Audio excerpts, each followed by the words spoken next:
Don't know. No. I don't. I don't know. That is a very good question. I'm under the assumption that everyone else borrows money from us, so... There's gonna be some giant global repo man that's gonna come by in like 2012 and be like, guys, it's been quite a while, you're way late. You got like interest piling up, we're gonna have to take all your blonde people. I'm sorry. More savings out of income are required to finance the growing American economy. Savings bonds are one of the finest savings devices. They are a safe, sound investment for the buyer and a source of strength for the nation. The country has asked the people to invest $1 billion in 1 month to help pay for the war. The world's free people are united in their determination. Get those bonds. You're sure to be the happier for it.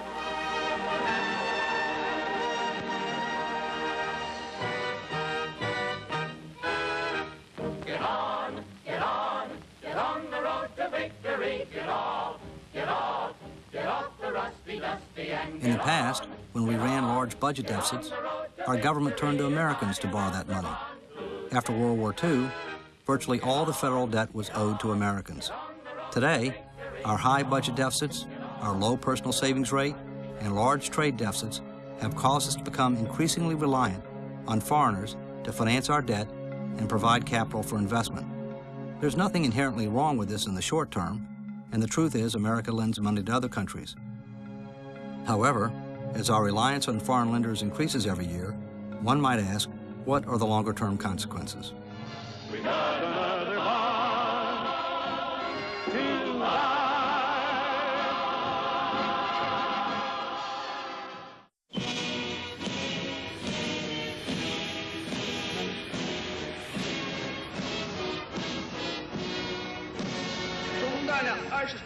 The American people are a great people.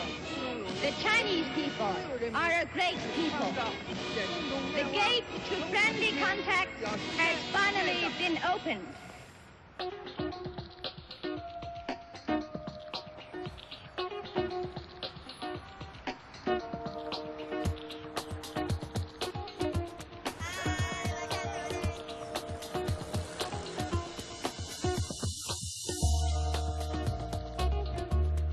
China is probably the biggest global economic story that there is going right now. It affects everything from big business, Wall Street, to down home America.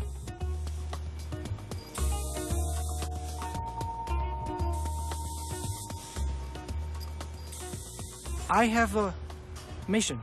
We want to make a brand name. We want to make a good factory. We want to make some nice products. We want to catch up with somebody in front of us. We know what our future is, and frankly speaking, I never imagined I can own such a land and make such a big building.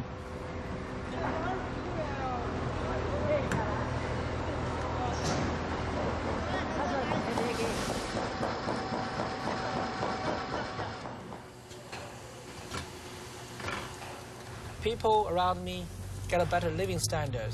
That's good for me.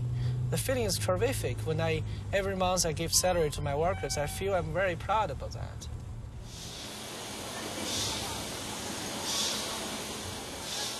对对，这个也是我们相遇的地方。他有一颗善良的心 ，It's hard， 然后对我挺关照的，然后我们俩共患难来到这个地方。其实这个也是中国的传统文化。 我们总共是4000块钱，除了生活以外，生活和房租以外，然后还剩余2500。我们在外面，然后经历一些风雨啊，然后感觉这种传统应该坚持下去。作为一个人，他都应该有一个目标。我们的目标就是说，以后将来为我们有个舒适安静的环境啊，或者是说有辆车啊。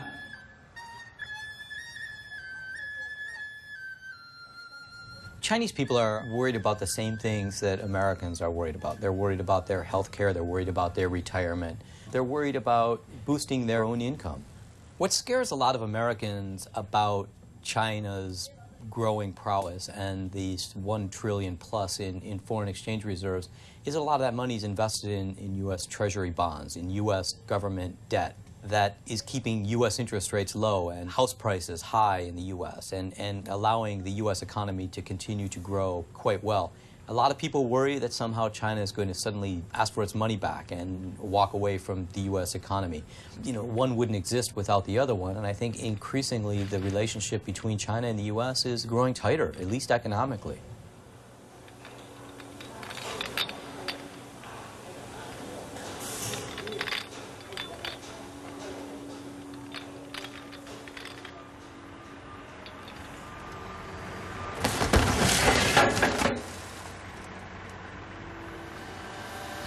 We are a scrap processing facility. That means that we buy the material and process it in a form that mills, steel mills, aluminum mills, copper and brass mills, foundries can consume in their furnaces to produce new metal. The material goes to China, it goes to Korea, Thailand, starting to ship into Vietnam, India, some into Japan. It's consumed by what would otherwise be a U.S. mill. Now that material is going to foreign mills.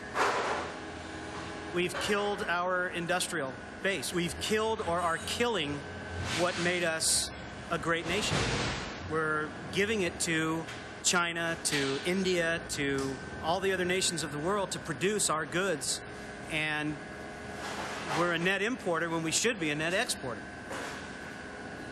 The only thing we're net exporting is scrap.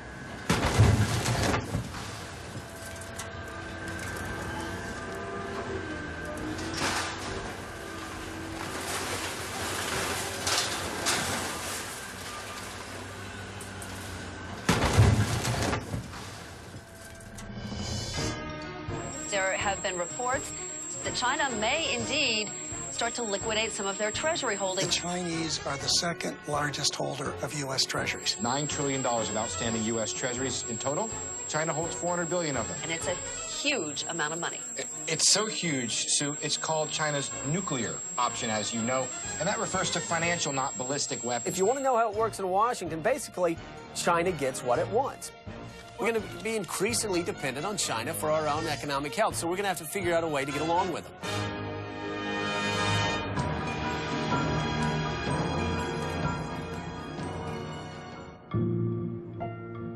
In the fall of 1956, the world was on the brink of a major international conflict.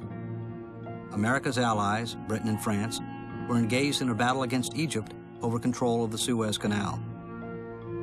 The Soviet Union was threatening to intervene on the side of Egypt.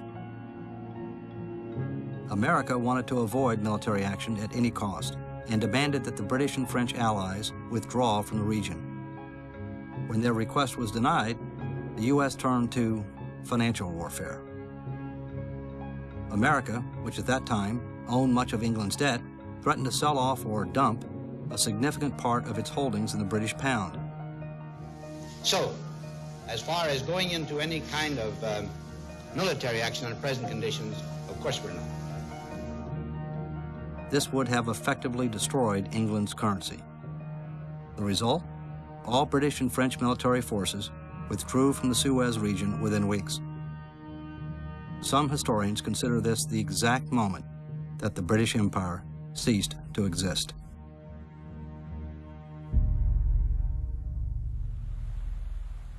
It took 42 presidents, 224 years to run up $1 trillion of U.S. debt held abroad.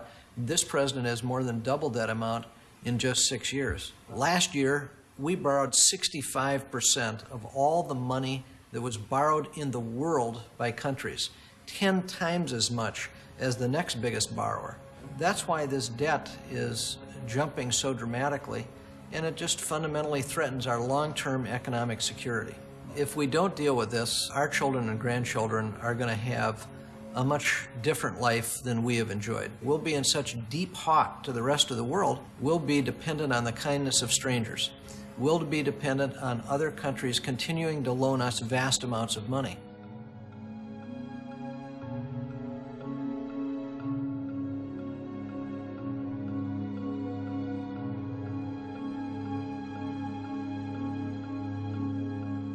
If 15 or 20 years from now, 2 or 3% of the GDP is being paid abroad merely to service the debts or the ownership of assets that have been incurred because we're over-consuming, that will be politically unstable.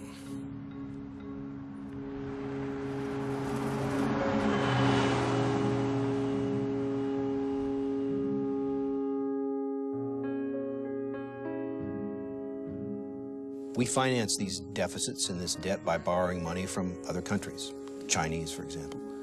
What implications does this have for our foreign policy if we're in hock to other governments? Does that give an American president flexibility to make foreign policy decisions, or do we have to worry about what our bankers think? We have to worry about what our bankers think.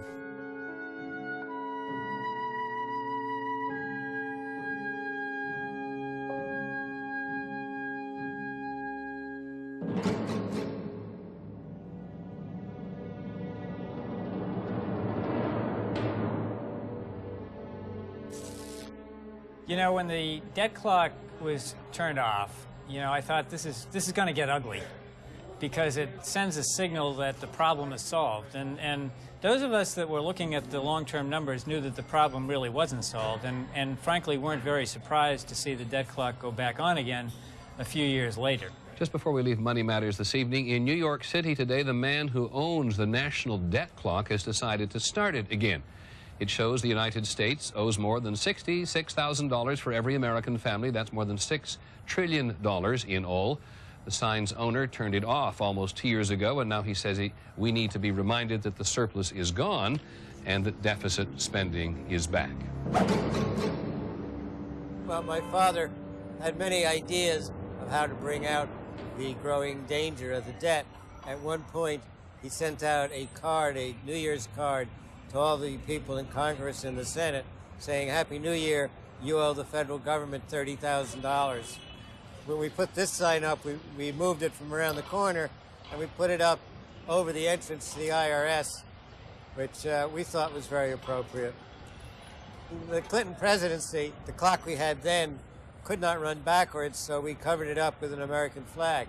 This clock will be able to run backwards. Hopefully we'll get to a point where we can do that. We're rapidly approaching $9 trillion. Unless we're able to reverse the growing deficit soon, we're going to have to order up a new sign.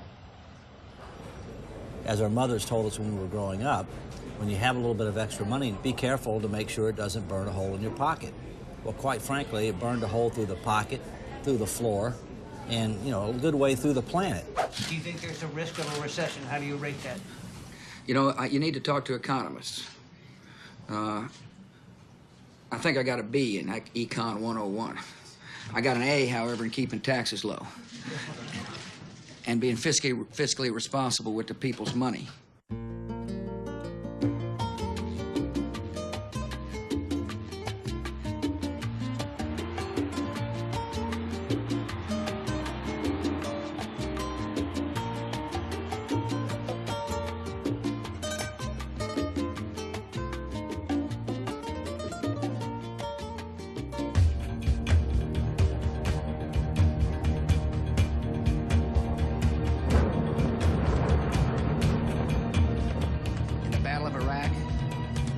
States and our allies have prevailed.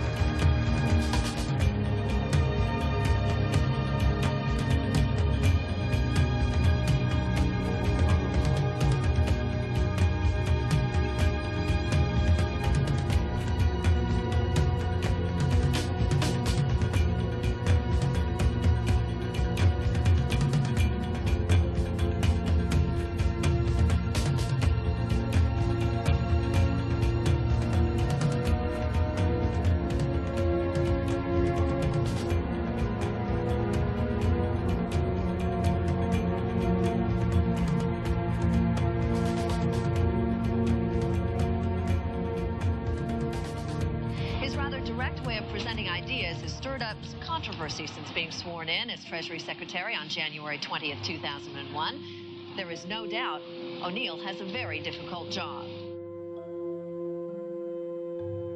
President Bush 43 asked me to come back to the government and be the Secretary of the Treasury, which I did for 23 months before I got fired for having a difference of opinion. For the record, the White House is saying that Treasury Secretary Paul O'Neill and top economic advisor Larry Lindsey tendered their resignations voluntarily. The Vice President said, the President's decided to make some changes, and you're one of the changes. And what we'd like to do is have you come over and meet with the President and basically say that you've decided to go back to the private sector. You know, for me to say that I've decided to leave the Treasury is a lie, and I'm not into doing lies, and so that was it. I went back to my office, latched up my briefcase, and went down to the parking space that's reserved for the Secretary of the Treasury, got in my car, and drove back to Pittsburgh.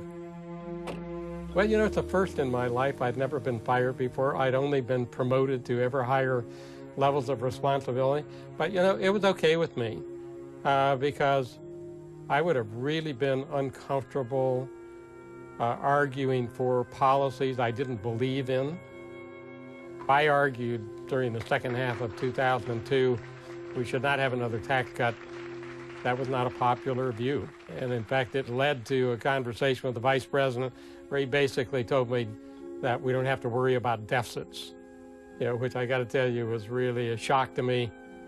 You know, when the Bush 43 administration took over, we had something over maybe $5.6 trillion worth of national debt. Today, I think the number is $8.8 trillion. That's not an innocent change. It is a monumental change in the debt service that we have to do, in addition to and on top of all of the other things that our country needs to do. You know, I think we only need to look at the fate of other countries who've lived beyond their means for a long time. You inevitably get into trouble.